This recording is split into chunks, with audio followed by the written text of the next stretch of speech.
Buenos dias, allas Pablos. Yes, I'm Karri. I am Karri.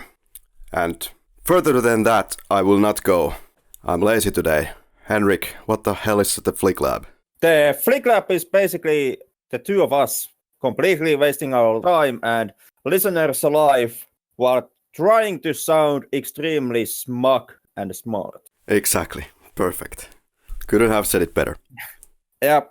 It's also, for me, it's a short excuse for occasional boozing. And I would also say that this might be the most listened Finnish podcast right now.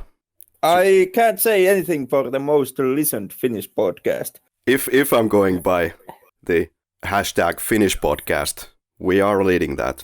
So just saying. Which is a hashtag you just made like 5 minutes ago. So.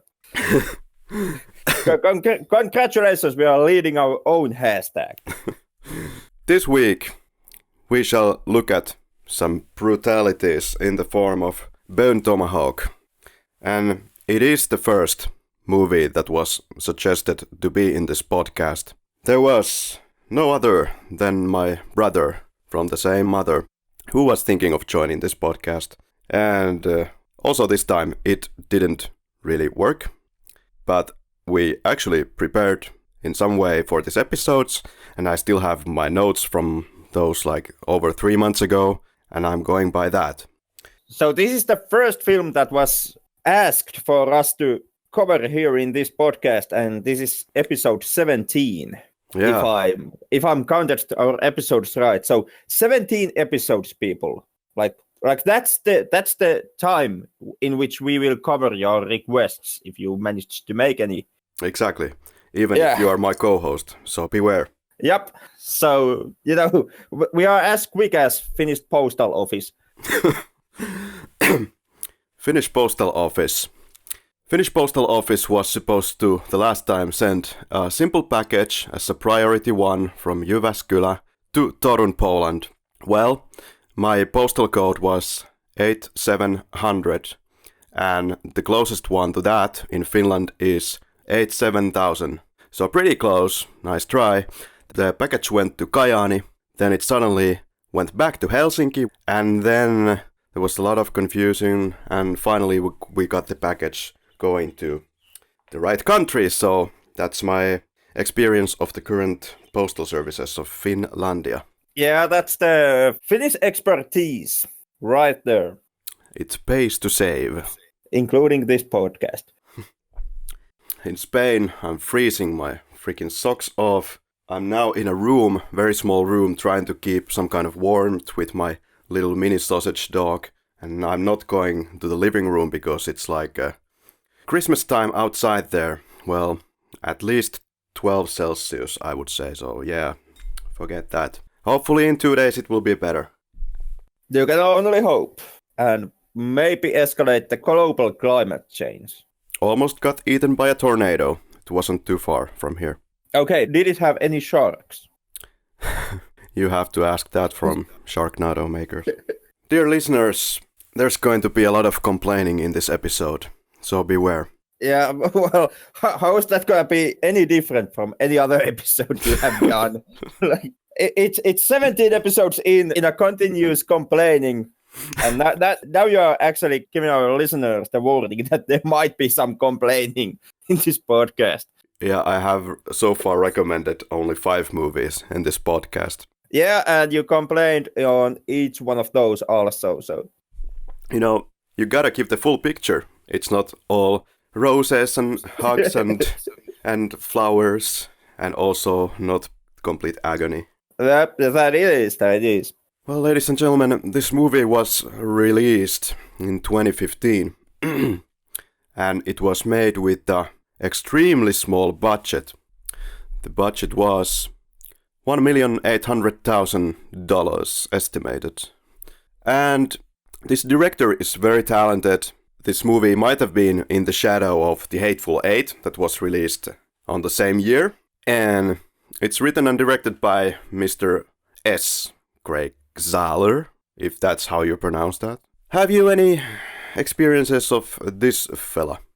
Unfortunately, no, even though I have been meant to catching up on his films for quite some time. Yeah. I've seen Bone Tomahawk once before doing this episode, before rewatching it now for this episode, and I have heard a lot of nice things about his two following films, the Brawl in Cell Block 99 and Puppet Master. Yes. Yeah. This guy is a novelist and a musician, and his second script is right here, and his first movie, in fact. The third movie, as far as I understand it, is now in the making. This guy really took his time to make his sort of a breakthrough into the cinema, because he sold around 21 to 22 scripts, according to his own words. Probably not that many, but who knows? Could be possible, entirely. And none of them got any cellulose time. This script was written in 2011, made in 21 days, and once again, this sounds like a Halloween production, if I may draw that kind of a bridge. Oh yeah, I'm bringing Halloween to this episode as well. But the fact of the matter is that there is something efficient, there's something really that you can make with limited time and limited resources. It shows here once again. It does, and structurally wise, this also has some similarities with Halloween, in a way that it sets up the threat quite early on, and then just leaves the threat to the background and just concentrates on building the momentum up until the kind of the last third of the film, which is the violent climax. Yeah, and in a way, I felt that this is the kind of movie that you best enjoy looking the first time, because on the second time you already know what the threat is. Not that you wouldn't know that in Halloween or something, but somehow there is that looming presence that seems to work for me best on the first go. Yeah, my take on the film differs somewhat from that, as becomes evident, I believe, during this episode. We have interesting cast of characters or actors in this one. We have really high-end caliber actors, regardless of the small budget. But some of them were so really excited to join this project that we have Mr. Kurt Russell as Sheriff Hunt. That's Kurt Russell for people who don't speak weird languages. He is of course known also for The Hateful Eight, Escape from LA, Tango and Cash and stuff. And still is not taking over the limelight. There's some really good actors and performances and characters here. There it is. There is a lot of established names in this one, even though Kurt Russell is perhaps the most well-known outside of Richard Jenkins.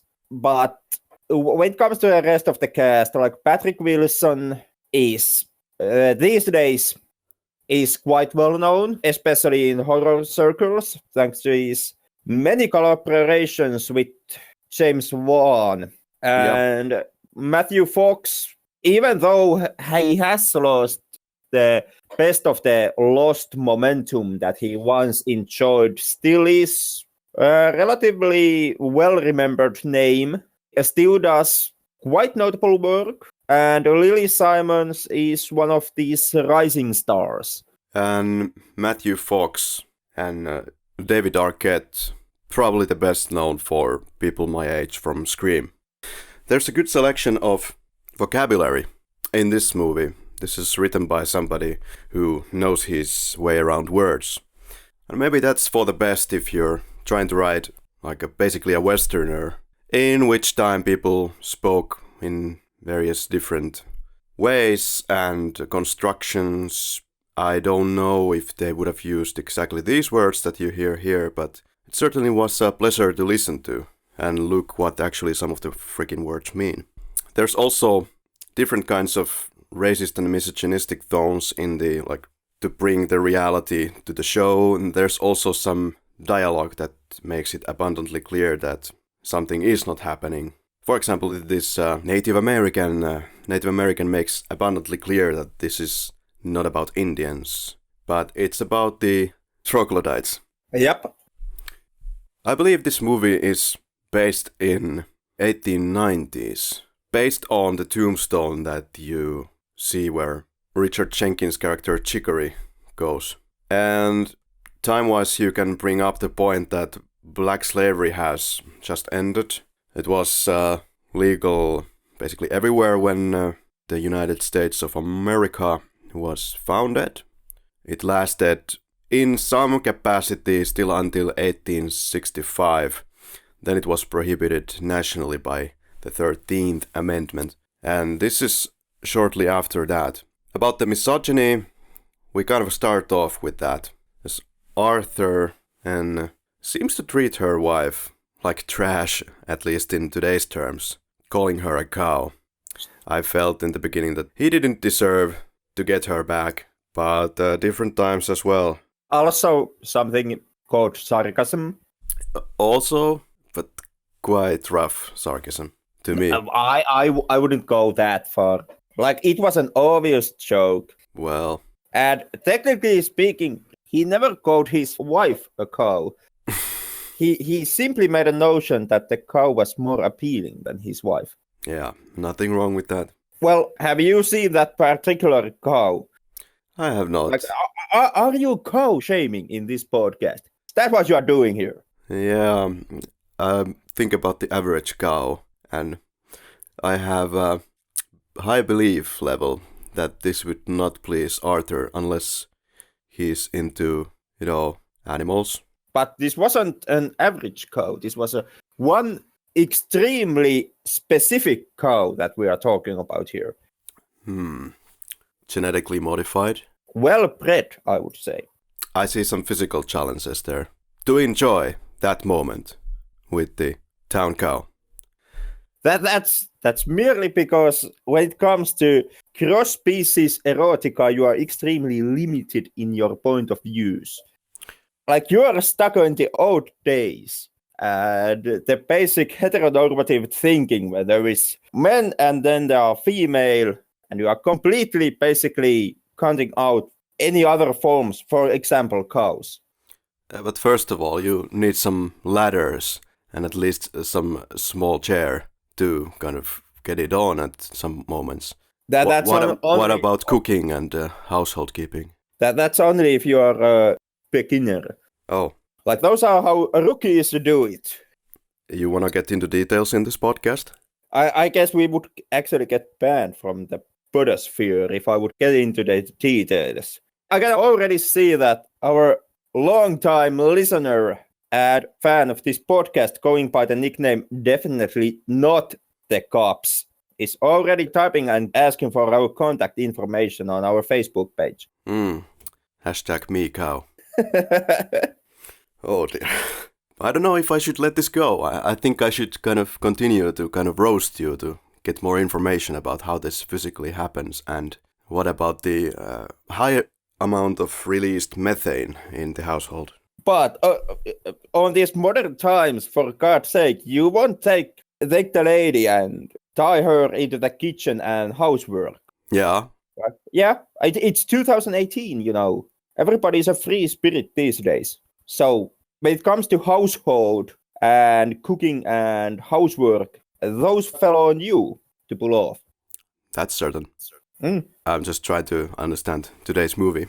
But, some things you have to leave to your imagination. However, regardless of all the cows, there are no cigarettes for the good part of this movie. There's one cigar, at least, that appears in near the end, though. But that's it, right? Yeah, that's it.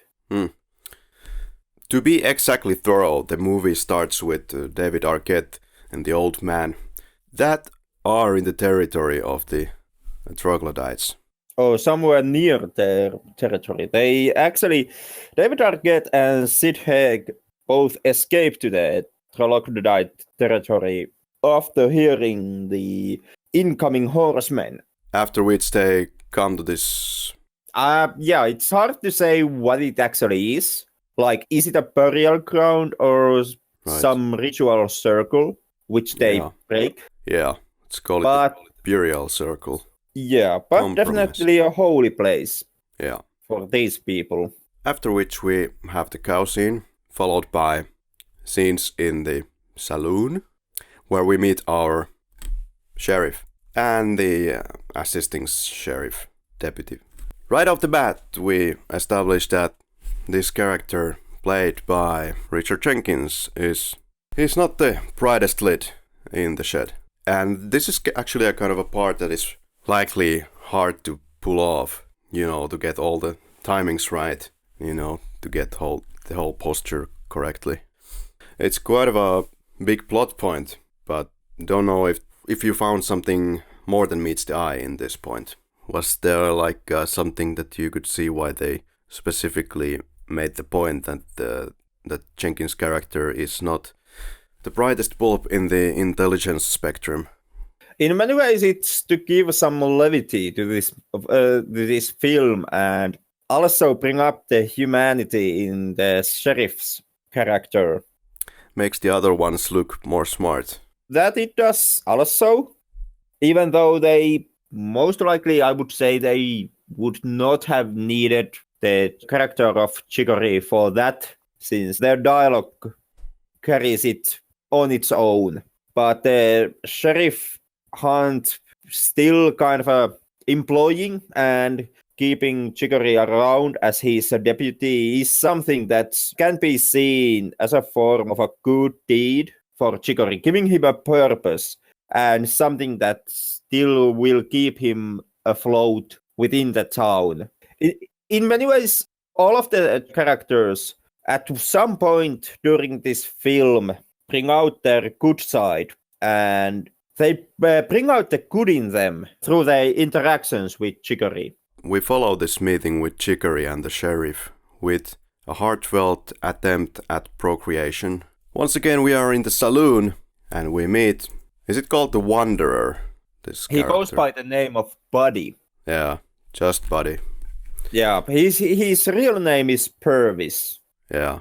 In this film, but he at this point of movie he calls himself as Buddy, which was the Sid Haig's character that got killed off at the beginning of this film. So he's presenting himself as his dead friend to kind of keep the low profile and to not be fingered out by Sheriff Hunt on the first meeting.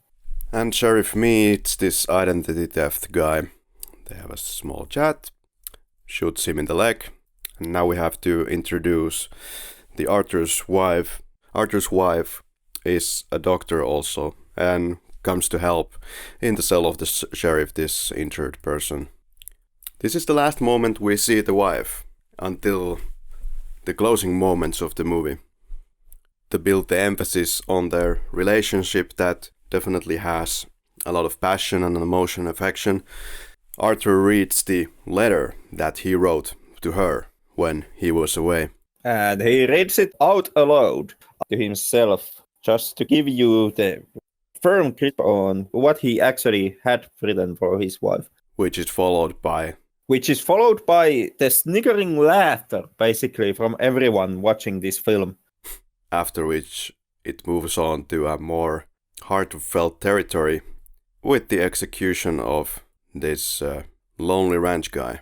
There was a complaint about killing this black guy because somebody said that it's too obvious, or that you shouldn't show this, that they should just have the frame where he first gets hacked and then end it there, and then have the establishing shot of the barn, and that's it, and no hacking on the head and all those additional angles. I do not agree, because the movie establishes that it's not playing nice with the audience, and I think that's a good approach. And what somebody also complained that the doll head that gets the hit looks too much like a doll. Well, didn't bother me.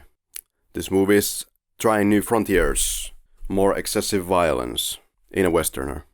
I like the line, "Why are you in my breakfast?" I should start using that every morning I come to work. Which begs the question, exactly who are you hacking to pieces and adding into your breakfast?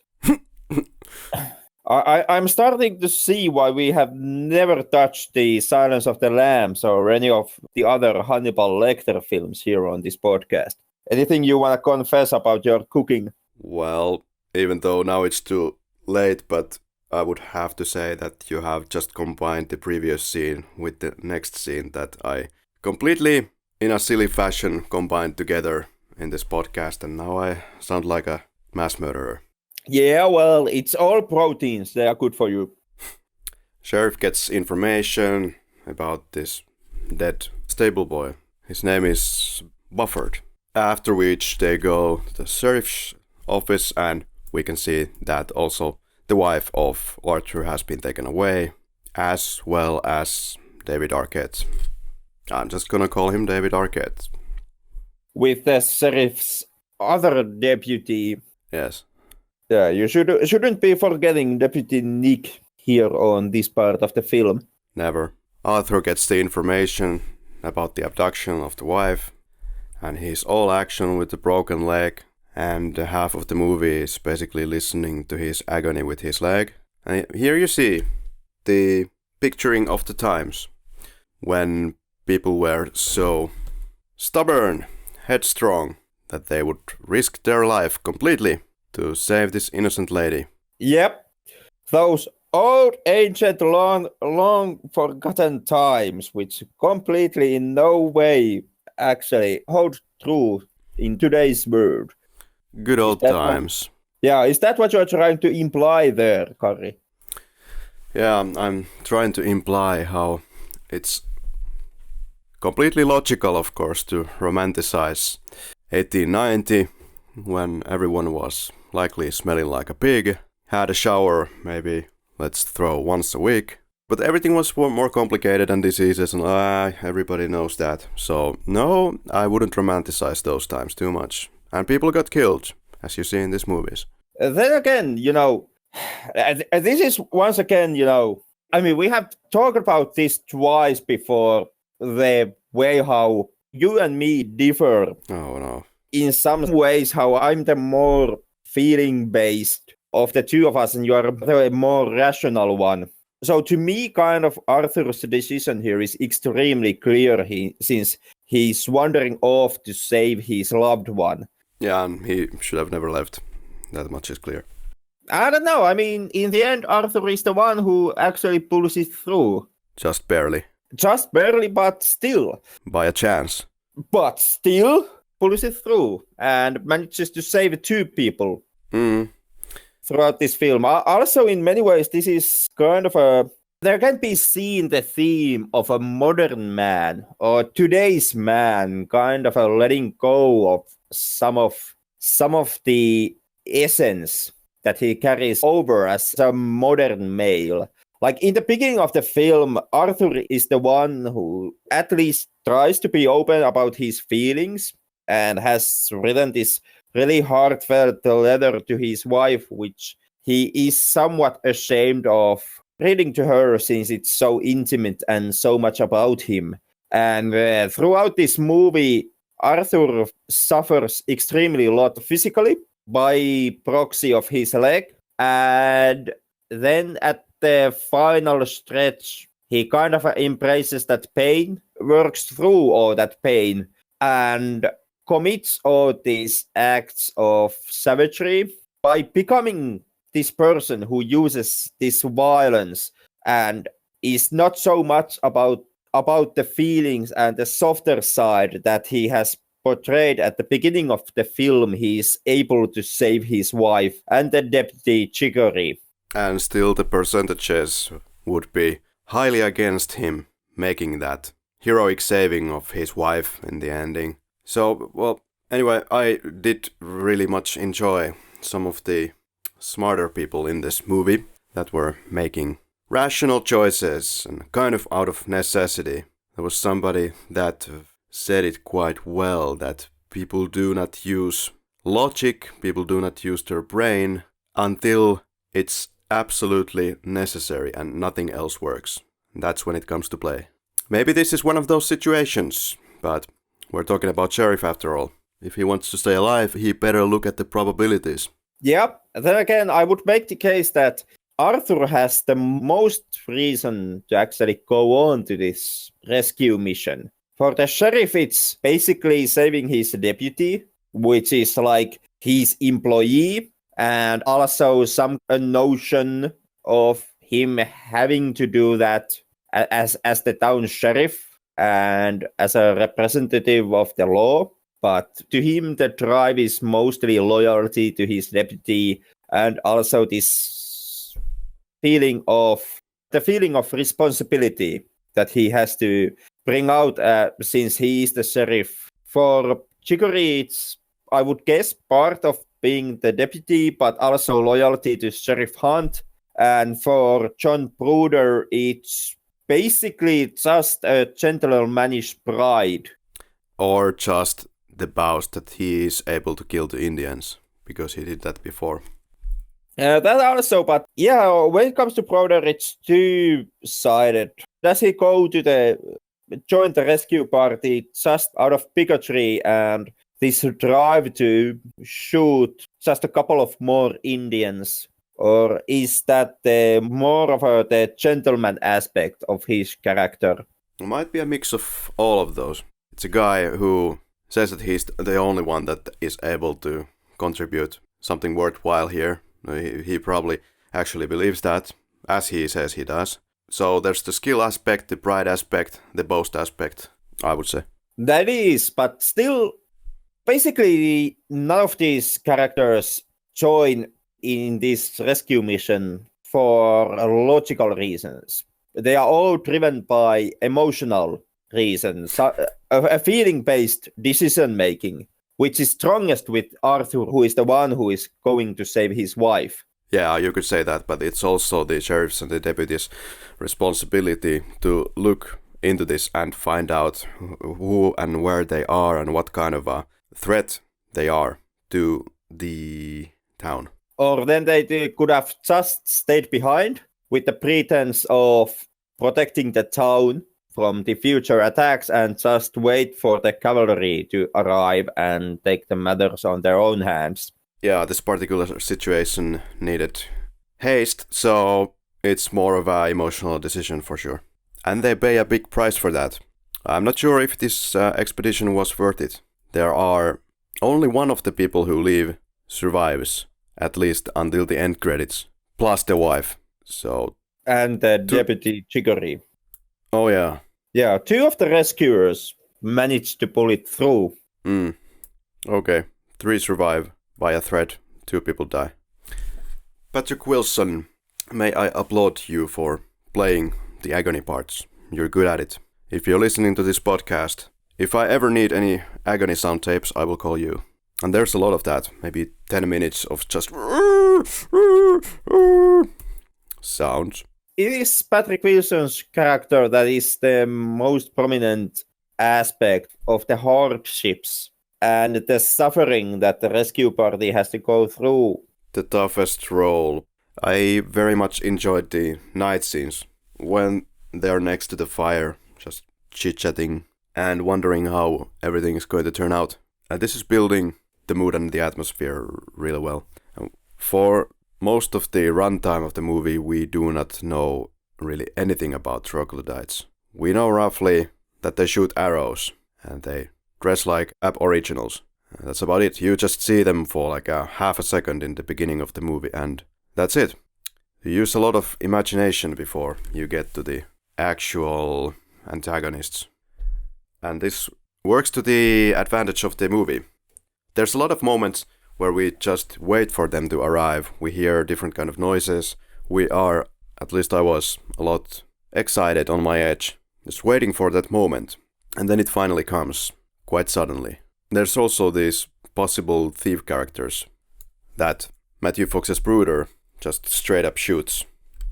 Once again, calculating that it's possibly a smaller harm to them, that they just shoot them outright without any kind of discussion. Well, that's hard to say what could have happened, but this was his decision and I can respect that. Respecting shooting the unarmed men. That's what this podcast is all about. Yeah, exactly.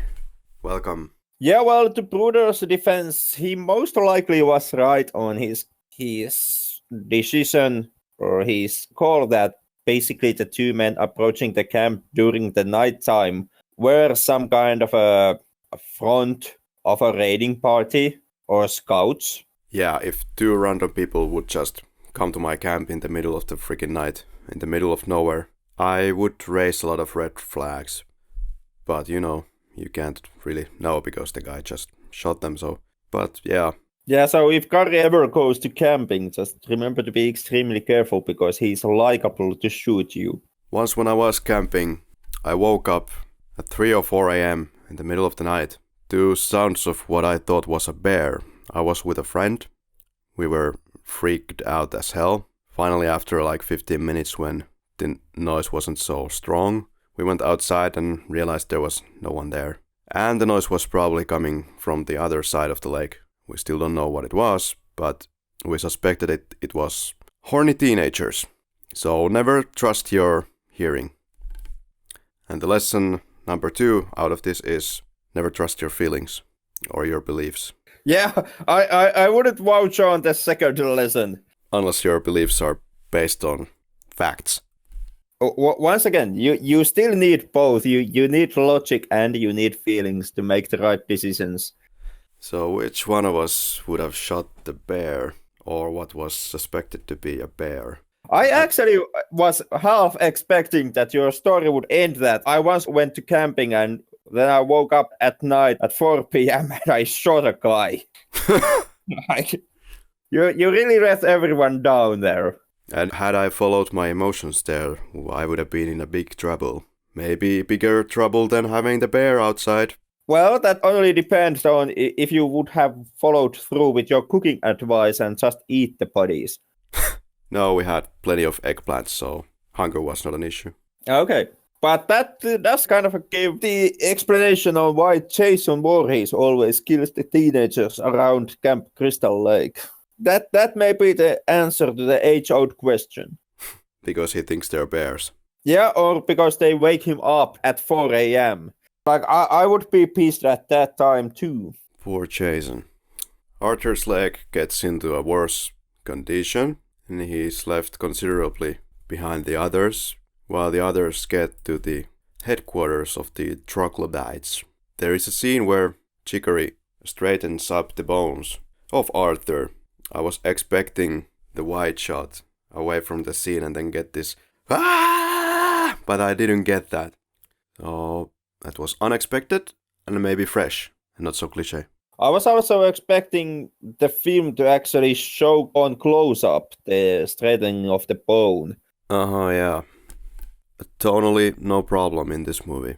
I don't know. I mean, basically, Bone Tomahawk has a lot of fame as being extremely violent and gruesome film. Like, that is the one aspect that everyone seems to be dragging out whenever talking about this film is the violence. And how the last third of the film is incredibly gruesome and violent and extremely hard to watch. And, I really don't see it here. Okay, I realized that there were moments when I was pulling away from the screen, and making these faces that are better probably to leave out of this podcast's social media pages. I could feel the pain. I had feelings. Surprise. But also this is your great failing. Here.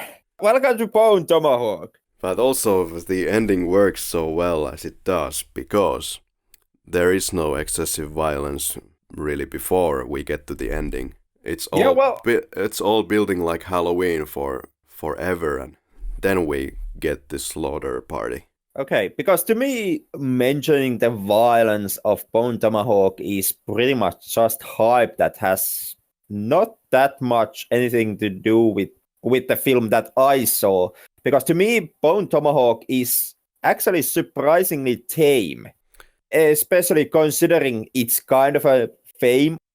Well, if we class this as a Westerner, or something akin to that, for a Westerner, I would say that this is shockingly violent and brutal and gruesome. Are you saying that that's not the case?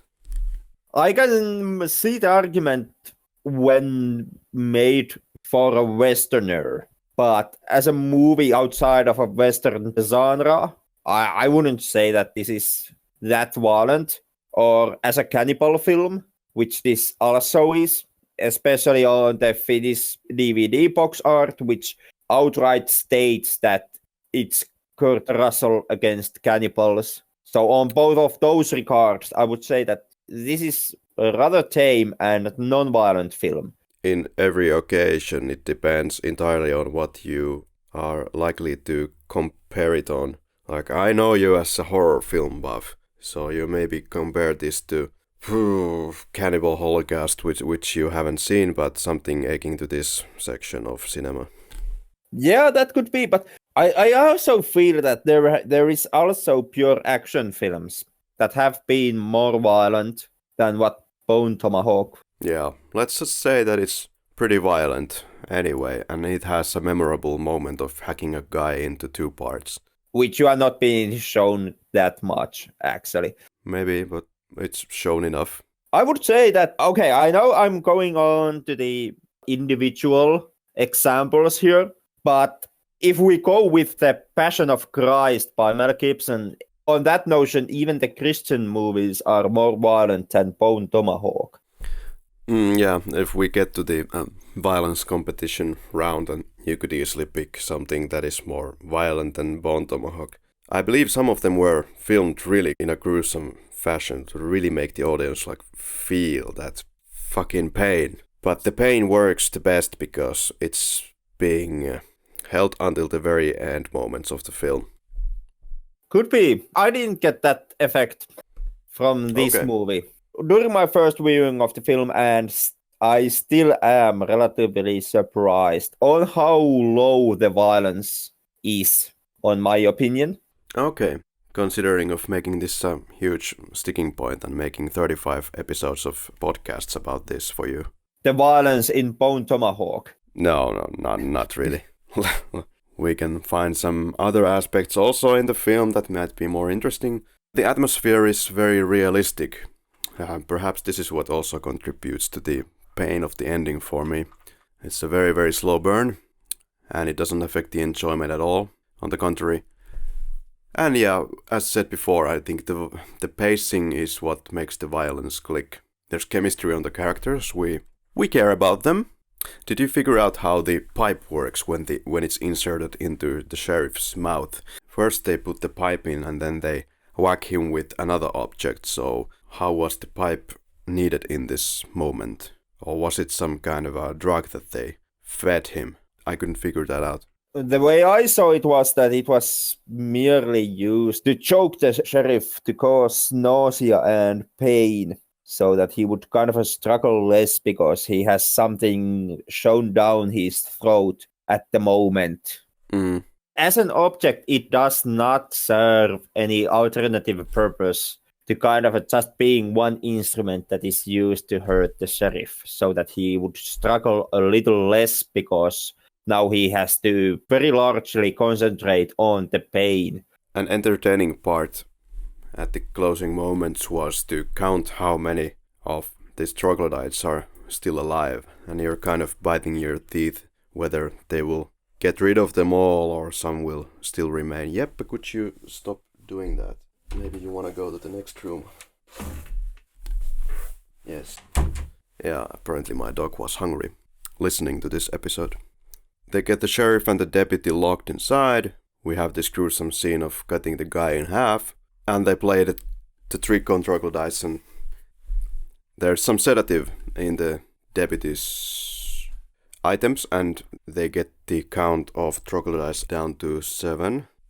Yeah, basically it's Arthur's wife's opium, which they have stashed inside the flask, and that's what they use to poison.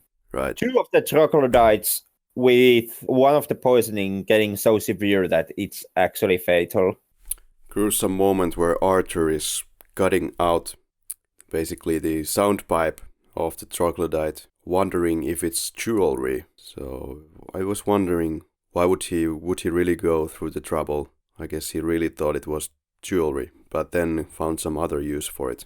Yeah, Arthur at the final stretch of the film is quite quick to figuring out on much of these more difficult concepts. For example, the messaging mechanism of the troglodytes. And this basically gives the upper hand that solves the whole conflict of the movie in the end. Pretty much. Meanwhile, Chicory is giving the speech on this flea circus.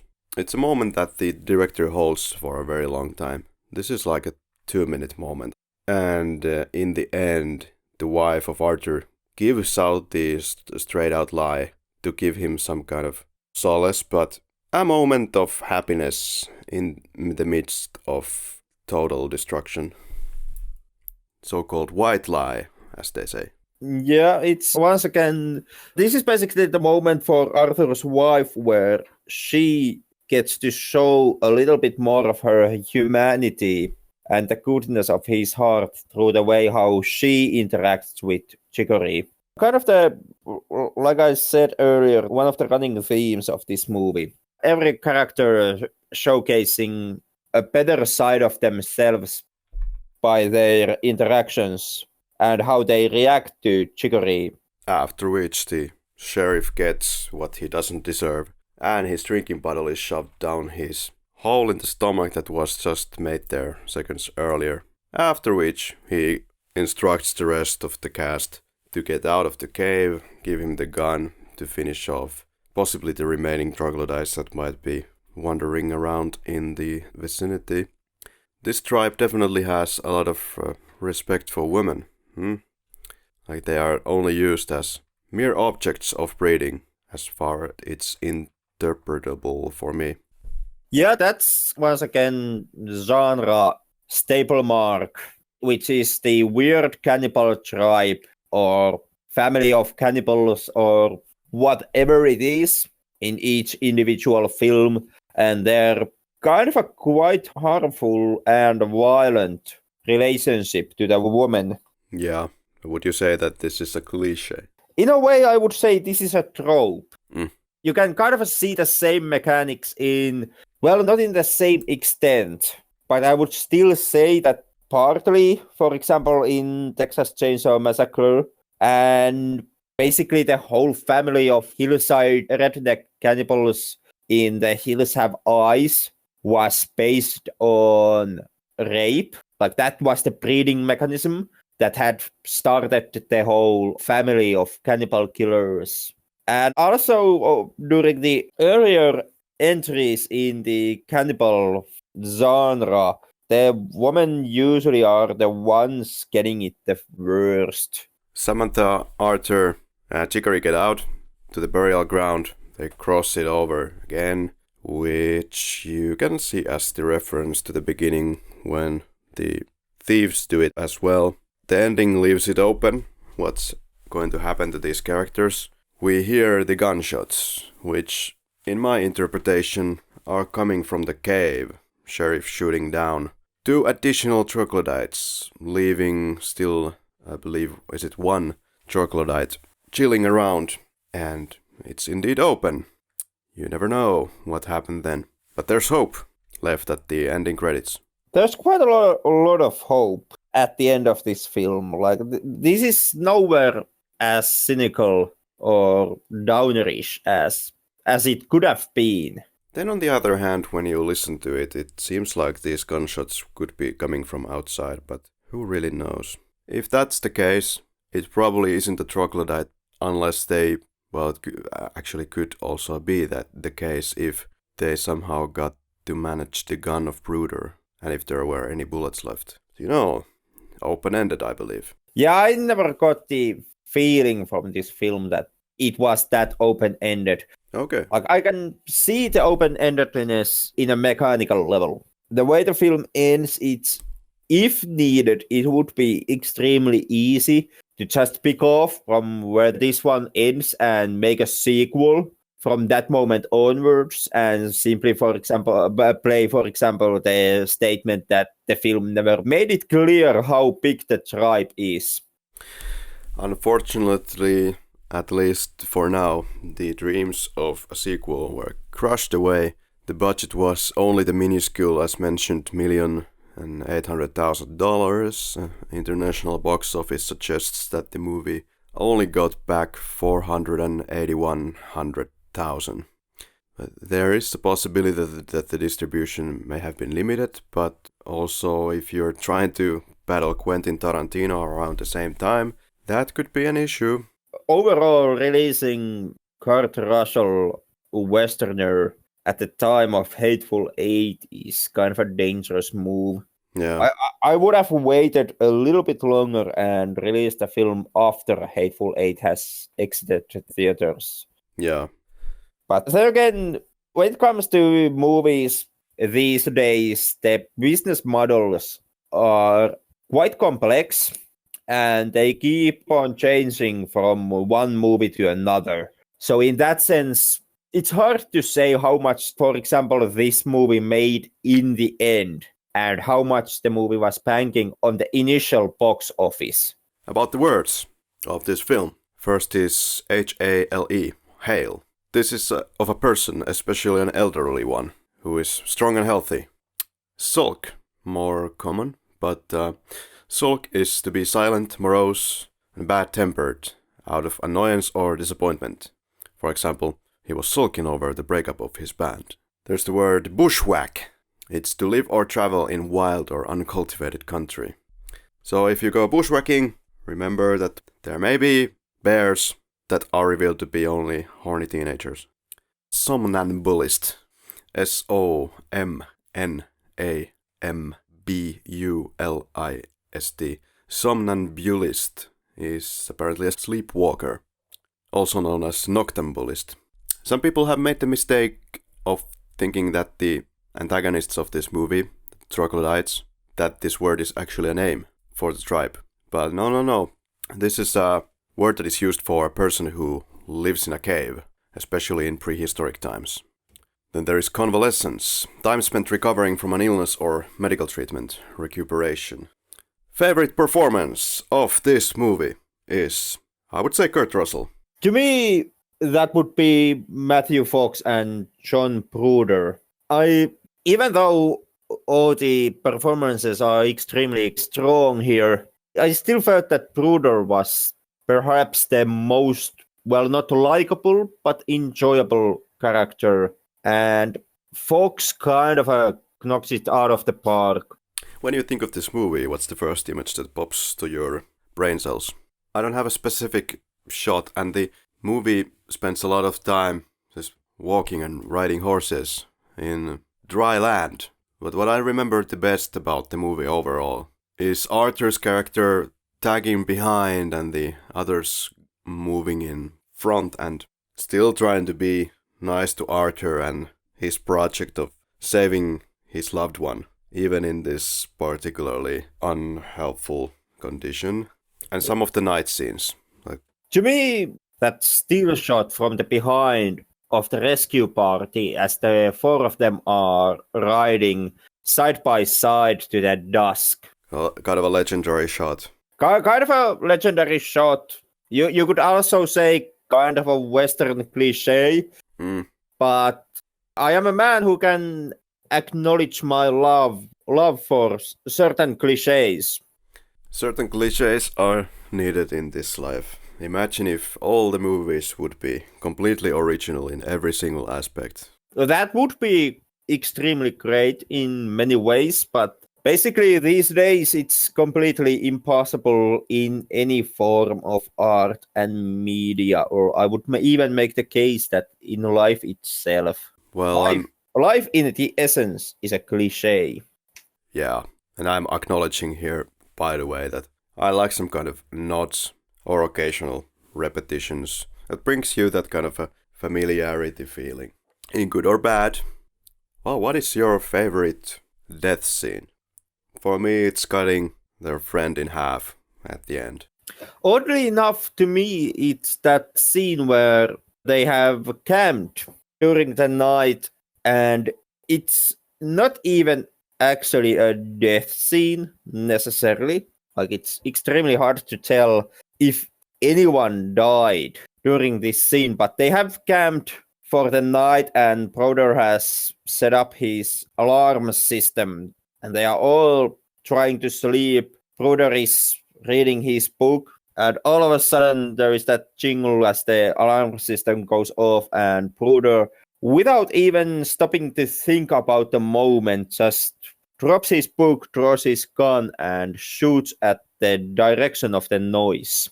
You hear a coyote whimpering right after that shot, so it's even completely possible that Broder missed, and it does not even count as a death scene.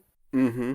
But I did find that moment, due to the extremely great acting from everybody's part, and by the way how Broder reacted on that moment, I found that scene extremely funny. That was one of those scenes that I stopped and rewinded and rewatched like 3 times in a row on my first viewing of this film. It's a nice humorous moment where Chicory just announces his dislike for Broder, basically saying that he doesn't believe that he's as smart as he says. But then he's the first one to wake up to the noise and do something about it. But in this comical and non-solutionish kind of way. And the coyote, not confirmed.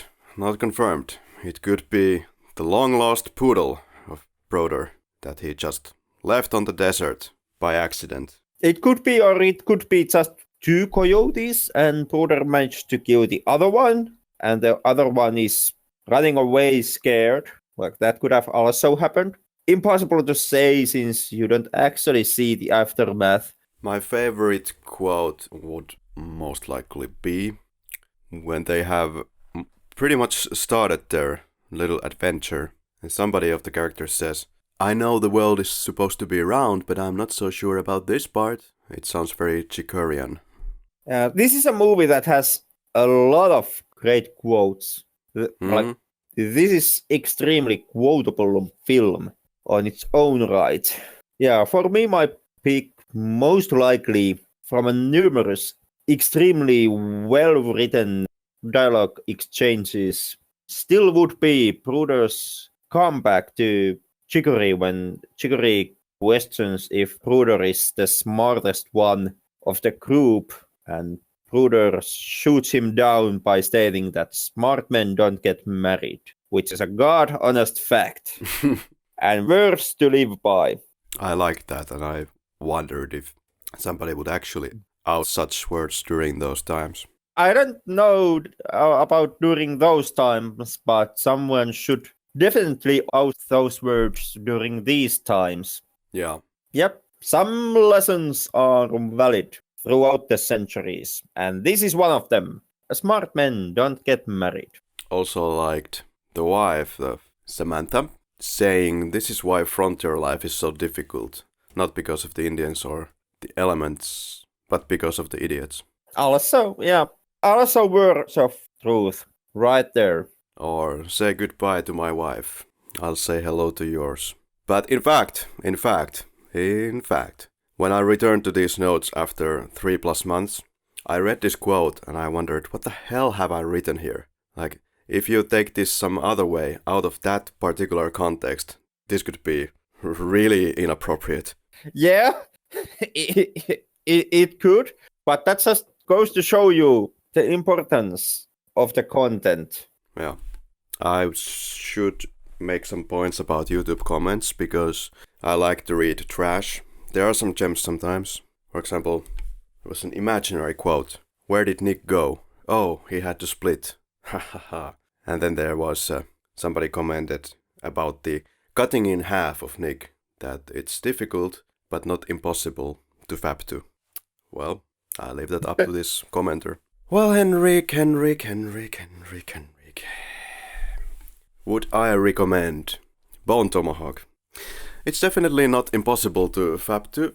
There are some really good cinematography here. You never get tired of looking at the film. The realisticity of the atmosphere contributes to the fact that I am very tied to the screen. Great performances, and most of all, the fact that they are able to build the atmosphere once again, because I love this building of atmosphere just with mere words and things that you don't see on screen. All the off-screen suggested events help this movie immensely in its finale. There are some problems though. Like I said, I would be doing some complaining here, so I really have to complain about the great camera work. I don't know why they had to do that. It's so good sometimes. I should also complain about the ending that, once again, builds the atmosphere and then kind of crushes and explodes that kind of tension in the end and then releases it. That's once again a question for the director, Sailor Man. Greg Zahler. Why did you have to execute it so well? I mean, come on.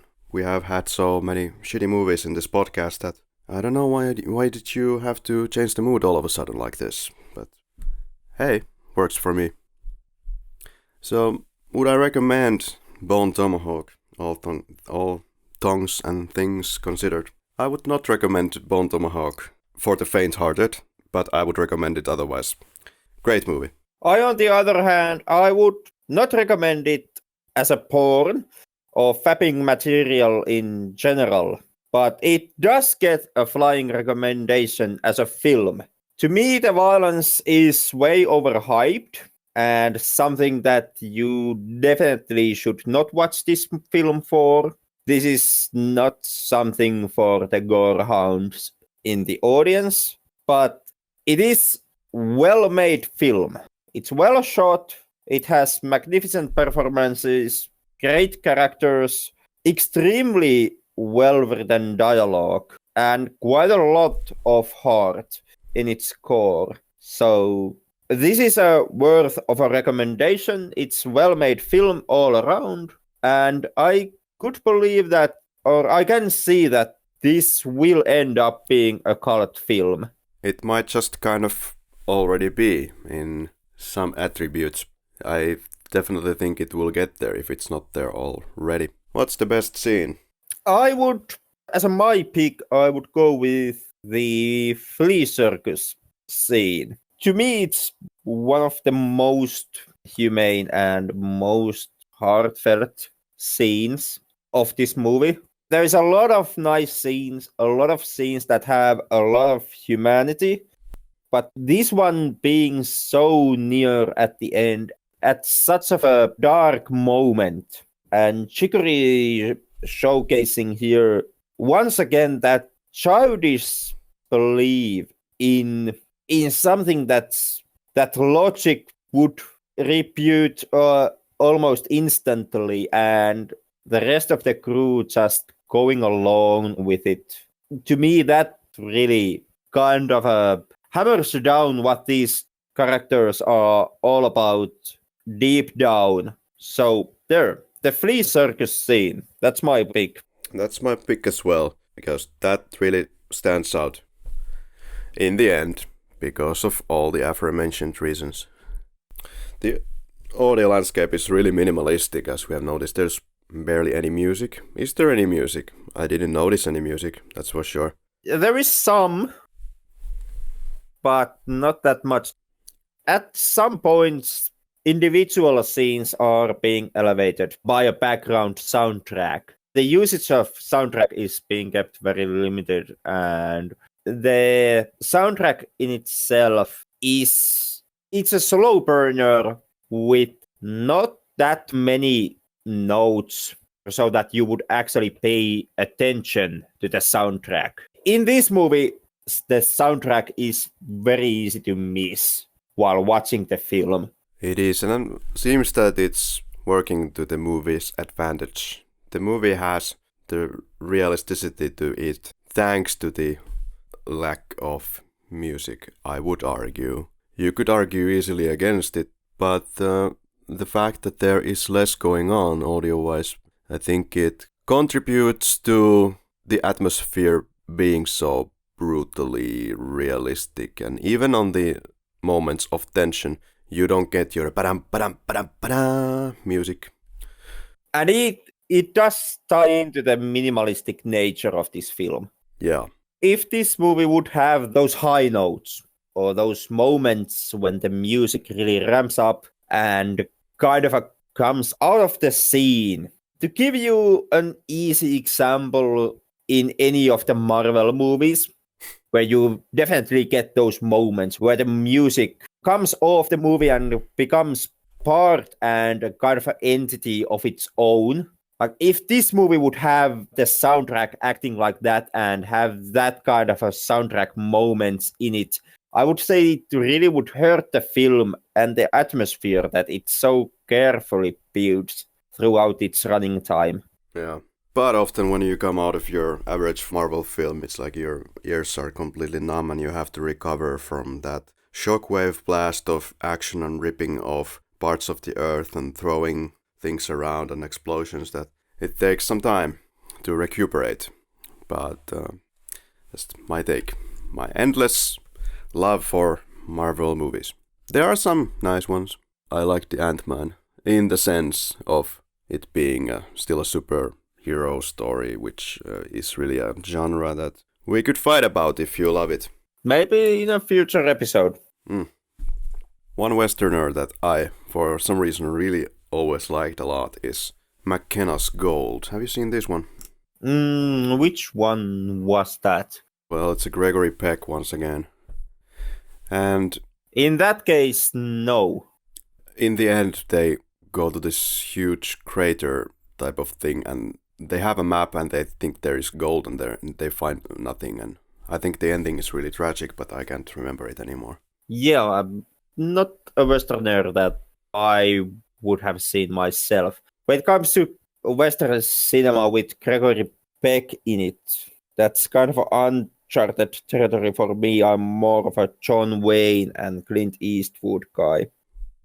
One that stands out for me is that also in this movie you have Telly Savalas, and I'm a big fan of this actor. Everything he does is worth a watch. However, I think we have this movie. Would you improve anything in the film? No, I would leave this film as it is. Yeah, I also just can't think of anything. Everything comes together in this film. But how is the rewatchability for this for you? You've seen it a couple of times. Did you still enjoy it like in the old days when you first popped it on?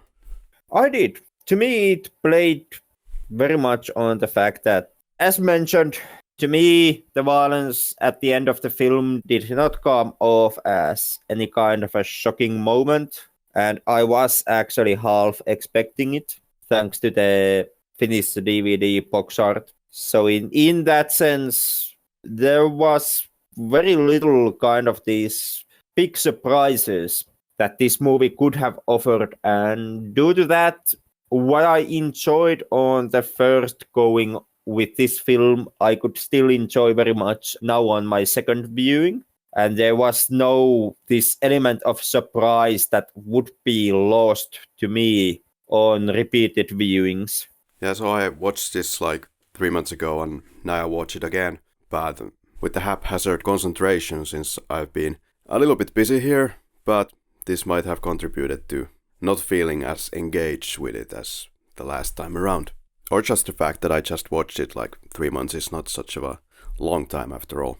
To add to the music, I believe it was Zahler himself who did the whatever music is in this movie.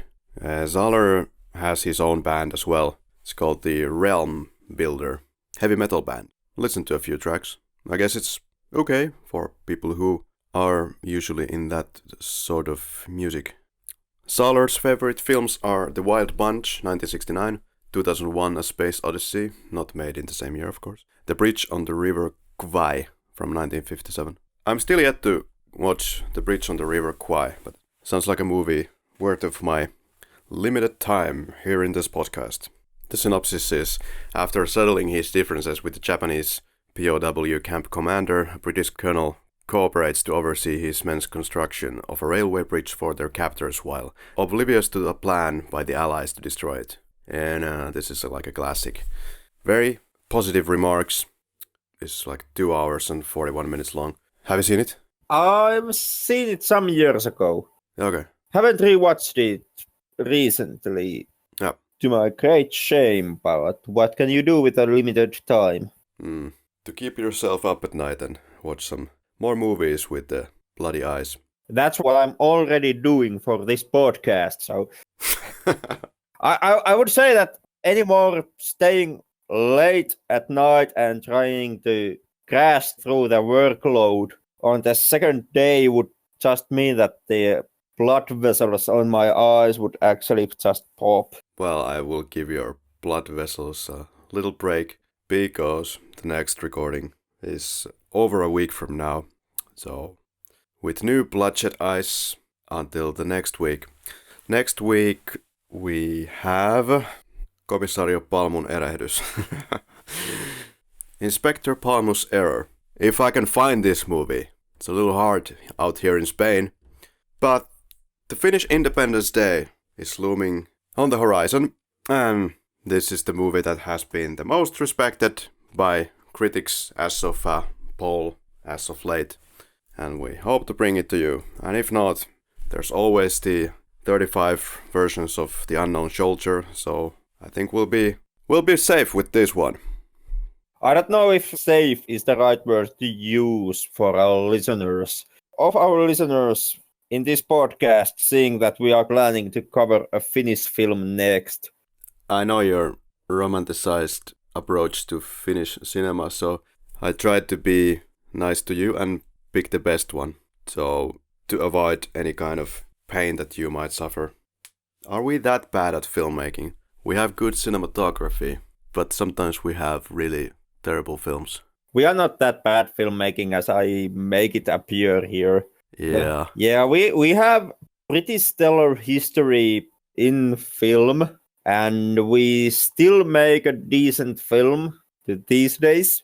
But the problem mostly is that the best of the films usually are something for the little funded and somewhat indie market. And when it comes to the mainstream cinema, there is been quite a lot of dots during these recent years. Could it be the problem that we have a lot of theater-based actors that do their theater in the cinema as well, and these characters are so often so overplayed or just simply badly played in the sense of cinema circle that I have trouble concentrating on it. It takes me out. But little by little, we are learning this. I would say that we have known how to make film for ages already. Well, you will get a lot of theater acting and what would be today considered quite overplayed acting in the next one. But fear not, at least in my opinion, and when I saw it like 369 years ago, it was a really solid Finnish thriller. I noticed you put the emphasis on word Finnish. And that's where we are. We are finished. Thanks again for joining us. As usual, you can find us, Henrik, where? On the deepest levels of hell. Also known as Facebook. Yeah. And the rest of the extended internet, known as Twitter. And where else are we? Instagram. Google it. Thanks again. And we have had a lot of new listeners, as I have pointed out in the previous time we recorded. So, thank you. Let's make it from the 320 listens in a few days to 32,000 listens by December. That would be a good Christmas present for both of us. And then monetize the hell out of it.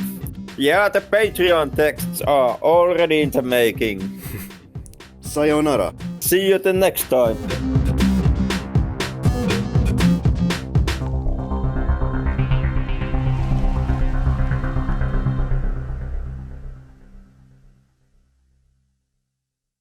Ootko nähnyt Brother? 1, 2, Brat. Siinä on semmonen tyyppi, joka niinku palkkamurhaa toisia tyyppejä. Jos kaikki muu tietenkin pettää, niin voidaan repästä oikein kunnolla ja katsoa niin panssarilaiva Potemkin. Se on vuoden 1925 neuvostoliittolainen mykkäelokuva. Voitaisiin käydä se Suomen itsenäisyyspäivän kunniaksi. Sillä saataisiin kavereita. Next week we have... Grandpa doesn't remember. No, jos haluat mennä täysin aivottomalla linjalla, niin ootko sä minkälainen pulkkinen mies ollut koskaan? Hyi helvetti.